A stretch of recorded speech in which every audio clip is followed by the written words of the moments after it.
Hello everyone, வாங்க இப்போ brownie recipe எப்படி பண்ணலான்னு பார்க்கலாம். ஃபஸ்ட்டு சுகர் எடுத்து அதை மிக்சியில் கிரைண்ட் பண்ணி பவுடராக்கி வச்சுட்டேன் சைடில். இதோட மெஷர்மெண்ட்ஸ் தான் அந்த சைடில் கப்பை காமிச்சிருக்கேன். பிகாஸ் நான் போடும்போது உங்களுக்கு எடுக்க மறந்துட்டேன். ஸோ அந்த மெஷர்மெண்ட்ஸ் எவ்வளோனா 1/2 கப் ப்ளஸ் 1/3 கப்.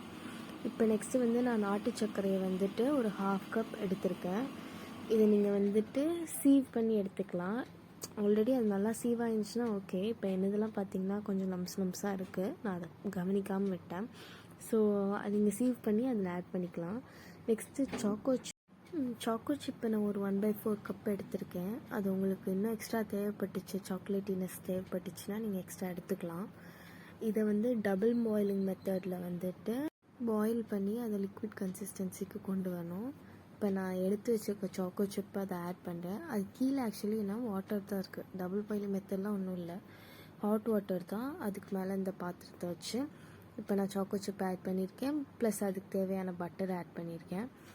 இதை நம்ம இது மாதிரி விஸ்க் பண்ணிட்டோம் இல்லை சம்திங் கரண்டி வச்சுட்டு கிண்டி விட்டுட்டு இருந்தாலே அது அந்த ஹீட்டுக்கு பாயில் ஆகி இங்கே பாருங்கள் இப்போ லிக்விட் கன்சிஸ்டன்சி இருந்திருக்கு, அந்த கன்சிஸ்டன்சிக்கு வந்துடும். இப்போ சைடில் நான் காஃபி மிக்சர் ரெடி பண்ணி வச்சுருக்கேன். இது லைக் அந்த காஃபி டிண்ட் கொடுக்கும், காஃபி சாக்லேட்.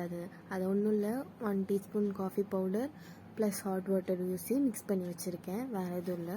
இது அந்த சாக்லேட் கூட சேர்ந்து அந்த கேக்கோட எசன்ஸ் ரொம்ப தூக்கி காமிக்கும். நெக்ஸ்ட் நான் ஒரு 2 எக்ஸ் எடுத்திருக்கேன். அதை உடைச்சி ஒரு பாத்திரத்தில் போட்டு நல்லா விஸ்க் பண்ணியிருக்கேன். இப்போ இன்னொரு பாத்திரத்தில் பட்டரை மெல்ட் பண்ணி அதை ஒரு பாத்திரத்தில் போட்டுட்டு அதுக்கப்புறம் நான் இந்த நாட்டு சர்க்கரையும் சுகரையும் சேர்த்து வச்சுருக்கேன்ல அதை ஆட் பண்ணுறேன்.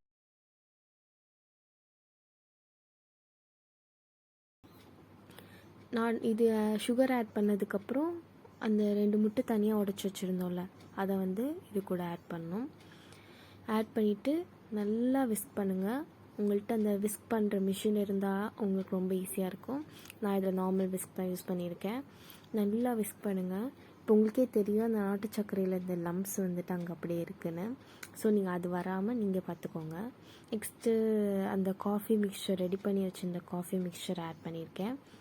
அதை ஆட் பண்ணதுக்கப்புறம் வெனிலா எசன்ஸ் ஒரு 1 டீஸ்பூன் ஆட் பண்ணிடுங்க. இப்போ அகெயின் நல்லா விஸ்க் பண்ணணும். விஸ்க் இதில் ரொம்ப இம்பார்ட்டன்ட். நல்லா எந்த லம்ஸும் ஃபார்ம் ஆகாத மாதிரி விஸ்க் பண்ணணும். நெக்ஸ்ட்டு நம்ம டபுள் பாயிலிங் மெத்தடில் சாக்லேட் ரெடி பண்ணி வச்சுருந்தோம்ல அந்த சாக்லேட் ஆட் பண்ணுறோம். நெக்ஸ்ட் மைதா ஆட் பண்ணுறோம். இந்த கப் மெஷர்மெண்ட் எவ்வளோன்னா 1/2 கப் மைதா சீவ் பண்ணி தான் ஆட் பண்ணணும். நெக்ஸ்ட்டு கொக்கோ பவுடர் ஒரு 1/4 கப். அது அந்த மைதா சீவ் மேலேயே போடுங்க. அதையும் சேவ் பண்ணிட்டு தான் ஆட் பண்ணணும். அப்போ தான் நம்ம ப்ரௌனி கொஞ்சம் லம்ஸ்லாம் ஃபார்ம் ஆகாமல் இருக்கும். நெக்ஸ்ட்டு ஒரு பிஞ்ச் ஆஃப் சால்ட் மேலே போட்டு அதை நல்லா சீவ் பண்ணுங்கள். நெக்ஸ்ட்டு மிக்ஸ் பண்ணணும். மிக்ஸ் பண்ணுறது ரொம்ப இம்பார்ட்டண்ட். இது லைக் கேக் கட் பண்ணுற மாதிரி மிக்ஸ் பண்ணணும். ஃபஸ்ட்டு நடுவில் ஒரு கோடு அப்புறம் ரவுண்ட் பண்ணி மிக்ஸ் பண்ணணும். இந்த மிக்சிங் ரொம்ப இம்பார்ட்டண்ட். ஏன்னா நீங்கள் ரொம்ப மிக்ஸ் பண்ணிங்கன்னா அது ரொம்ப ஹார்டாக வந்துடும். ஸோ லைட்டாக அது டைம் எடுக்கும் தான். ஸோ பட் இருந்தாலும் வெயிட் பண்ணி லைட்டாக மிக்ஸ் பண்ணணும்.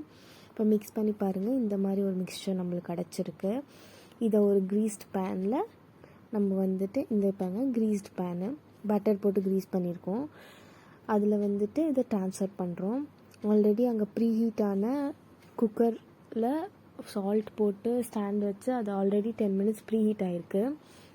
அந்த பாத்திரத்தில் இதை ட்ரான்ஸ்ஃபர் பண்ணிவிட்டு மேலே உங்களுக்கு சாக்லேட் தேவைன்னா இந்த மாதிரி சாக்லேட் பீசஸை அதுக்குள்ளே வச்சுட்டு அதை இன்சர்ட் பண்ணிட்டிங்கன்னா லைக் எடுக்கும் போது தான் வெந்துட்டு எடுக்கும் போது அது அப்படியே சாக்லேட் மாதிரி ஃப்ளோ ஆகும். அது ரொம்ப சூப்பராக இருக்கும். இன்கேஸ் நீங்கள் சாக்லேட் லவ் பண்ணிங்கன்னா நீங்கள் போட்டுக்கலாம். எங்களுக்கு ரொம்ப சாக்லேட் பிடிக்கும். ஸோ நாங்கள் சாக்லேட்டும் போட்டுட்டு சாக்கோ சிப்ஸும் போட்டிருக்கோம். இது நல்லா உங்களுக்கு எவ்வளோ தேவையோ அதை நீங்கள் ஆட் பண்ணிக்கலாம். இன்கேஸ் உங்களுக்கு தேவையில்லை இல்லை உங்கள்கிட்ட இல்லை அப்படின்னா இந்த ஸ்டெப்பை நீங்கள் ஸ்கிப் பண்ணிக்கலாம். இதனால எதுவும் பிரச்சனை இருக்காது. So no problem. இதை நெக்ஸ்ட்டு எடுத்து இந்த பாத்திரத்தை எடுத்து அந்த ஆல்ரெடி ப்ரீஹீட்டான குக்கருக்குள்ளே வச்சு நம்ம வந்து பேக் பண்ண போகிறோம். இது ஆல்ரெடி அந்த ப்ரீஹீட்டான குக்கர். ஸோ இதுக்குள்ளே நம்ம வச்சாச்சு. இதை அப்போ க்ளோஸ் பண்ணி நம்ம பேக் பண்ண போகிறோம். பேக்கிங் டைம் வந்துட்டு 30 minutes to 40 minutes ஆகும். ஸோ நம்மளோட கேக் ரெடி.